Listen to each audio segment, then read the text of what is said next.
as we all know, okay, the Eagles had a lot of press conferences. Brandon Graham was one of those guys, okay?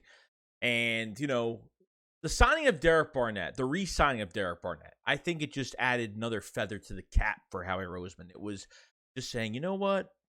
Came off a rookie contract, and I got him to another rookie contract.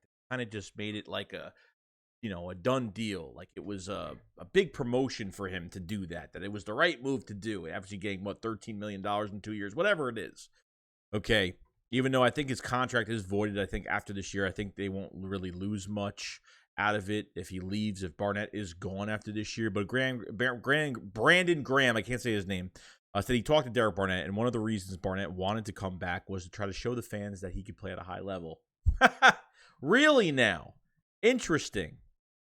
Derek Barnett had 8 penalties and 2 sacks last year. And I don't know how, and this was a Howie move at the end of the day, because this is probably one of the worst moves the Eagles made this offseason. But I understand. I thought, this is what was my thought process when this signing happened, okay? You had Jadeveon Clowney still a free agent out there, which even today, he still is a free agent, okay? Could have signed him for, I don't know how much it would have cost. I have no idea, okay? But as soon as Ojabo tore his Achilles, the Eagles made this move. I felt like Ojabo was one of the main picks in the first round at edge rusher. Because theoretically, before I was looking at these Georgia defensive tackles, I thought we were getting an edge rusher more than a defensive tackle. This was before Fletcher Cox got released and then signed back. This was before, I think, all of that.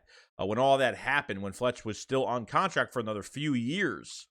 Okay, when Ojabo tore his Achilles, this move was made. And I felt like Ojabo might have been, the main target in this draft in the first round with one of those first-round picks. Okay, look, Brandon Graham saying nice things about players. I understand that. And speaking of Brandon Graham, need him back. Thank God he's coming back. Hopefully he plays at a high level. At his age, coming off an Achilles, it's going to be tough. Derek Barnett is just a knucklehead, okay? And the amount of what he does on the field is more hurting us than helping us. I mean, the plays, the things that are so unnecessary, and we saw Nick Sirianni in 4K even say it. It's always that guy. It's always him on the field when he got those penalties. Okay, led all defensive ends in penalties last year in 2021. Okay, I'm just trying to get my head around this because it's like maybe Derek Barnett knows that the fans are trashing him. And obviously, I have to give him a lot more respect than Rager because he doesn't fight the fans. He doesn't go on social media and say anything to anybody. I don't even know if he has a Twitter account at this point, so I don't even know at this whole entire time. He was a one-year wonder. Okay, he had a really good rookie season. What he had, 5-6 sacks, whatever it was. Had that strip on Case Keenum in the NFC Championship game, and then obviously he picked the ball up after Brandon Graham stripped from Tom Brady and pretty much sealed the deal. Okay. But then after that, an okay 2018 year, wasn't great, and then the injuries started to pile up every single year. Always getting injured. But this guy, the things that I see this guy do on the field really pisses me off. And beat writers did during the season talk to the coaches, say, hey, are you reprimanding this guy? Are you say having a meeting with him and say you have to stop doing what you're doing on the field because it's costing us drives. It's costing us. It's a drive killer. I mean, sometimes it's, you can be third down, Derek Barnett, third and long, and Derek Barnett commits a penalty, and it screws us over, at the end of the day. And I'm tired of it. Pushing Tom Brady 15 times with he's 15 yards away from the play. When he tackles a running back on the ground, he's still trying to pop the ball out with his hand. I mean, it's just unnecessary stuff after the whistle, so unnecessary. I mean, it's just... I understand when things are a mistake and you don't hear the whistle or something like that, but this guy has done it 8 times and has done absolutely nothing. So at the same time, hey, I don't think Barnett's going to be here more than a year. I really don't, because I think going into next year in 2023, they're adding an edge rusher to this defensive line next year. Okay, I think that's what they're going to do. You're definitely adding an edge rusher. Number one, Barnett's not going to be here for 2 years. Brandon Graham's probably going to retire even after this year or next year. I don't know what his contract is right now. I didn't look at it. I totally forgot to look at it before this video, so I don't know.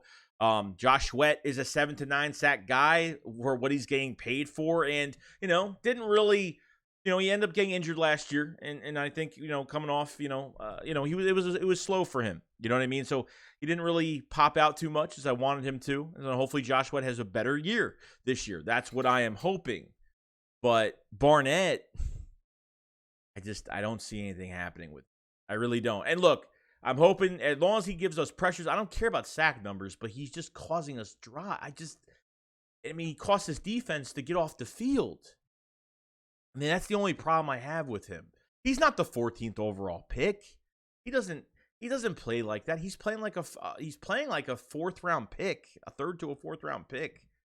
I mean, he's not the guy. And there are people out there that defend, Derek Barnett a lot. And even with that pick in 2017, I wasn't happy about it. I was very 50-50 on it. I mean, to me, I was on the Dalvin Cook train that year. I wasn't even on, getting Derek Barnett. Hassan Reddick got drafted the pick before us, so it's tough, man. It's tough. Like, he's had a 1 year, one really good year, and winning a championship his rookie year, which is an amazing thing. But, I mean, as a 14th overall pick, you have to do more. I mean, you have to do more. Josh Sweat is a 4th round pick from Florida State, and he is still playing better than him. So there's a lot of questions about Derek Barnett. I have to accept it. He's on the team. I'm going to support him. I'm going to hope he plays well and doesn't cost us any drives. I hope it doesn't cost us to get these guys off the field because, this defensive line this year should be a lot better.